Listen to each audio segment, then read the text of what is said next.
সারা দুনিয়ায় মোরা যাব, সুন্নতের প্রচার করব। চীন হোক বা বাংলাদেশ, হোক না সেটা হিন্দুস্তান।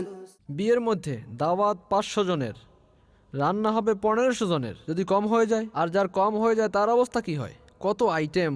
বক্ষণকারীকে আমি এটা বলবো না যে কুকুরের মতো ঝাঁপিয়ে পড়ে, না না না না, অপমান হয়ে যাবে। বক্ষণকারী নিজে চিন্তা করুক যে কি করে। হ্যাঁ, যদি প্রয়োজনের বেশি বের করে, শুধু অর্ধেক গোস্ত খেয়ে অর্ধেক গোস্ত হাড্ডির মধ্যে ছেড়ে দেয়, অর্ধেক খায় আর অর্ধেক ফেলে দেয়। মানুষের জেহেন এরকম নেই যে উরুল মুমিনে শিফাউন, মুমিনের ঝুটাতে শিফা রয়েছে।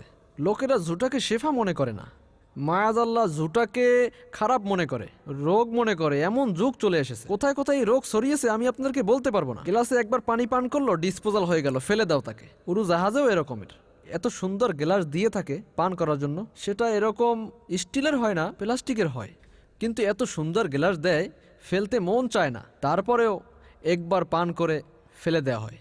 এভাবে প্লাস্টিকের কিছু থালা বাসন ইত্যাদি দেয়া হয় খাওয়ার জন্য, এসব ফেলে দেয়া হয়। এরকম ঘরের মধ্যেও অনেক জিনিস ফেলে দেয়া হয়।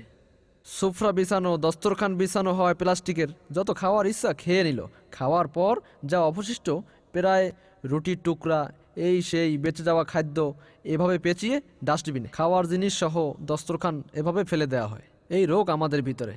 এখন বলো, মূল্যবৃদ্ধি বেচারা কি করবে? মূল্যবৃদ্ধি আমাদেরকে চেপে ধরবে না? মূল্যবৃদ্ধি তো দুনিয়াতে বেড়েছে না, আখিরাতের অবস্থা তো ব্যতিক্রম। একটা পয়সাও কেউ যদি নষ্ট করে আর রব নারাজ হয়ে গেলে কি অবস্থা হবে? এই মূল্যবৃদ্ধি হওয়ার কারণ আমরাই, খুদ আমরাই কিনেছি, আমরাই এনেছি। যদি এই জনগণ ভালো হয়ে যায় তাহলে ইনশা আল্লাহ মূল্যবৃদ্ধি শেষ হয়ে যাবে। কিন্তু জনগণের অবস্থাও এইরকম যে আমরা না ভালো হয়েছি, না হব, কসম খেয়েছি।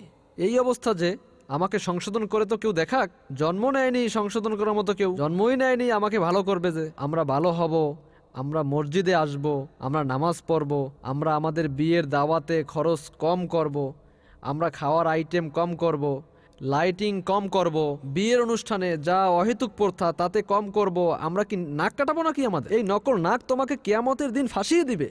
যখন আল্লাহ তাআলার একটা চল লাগবে না, তখন জোরে একটা হাসি আসবে আর তোমার নাক উপড়িয়ে নিচে পড়ে যাবে। এই জন্য তাদেরই নাক মজবুত যারা আল্লাহ ও রসুলের আহকামের উপর আমল করে। সারা দুনিয়ায় মোরা যাব, সুন্নতের প্রচার করব।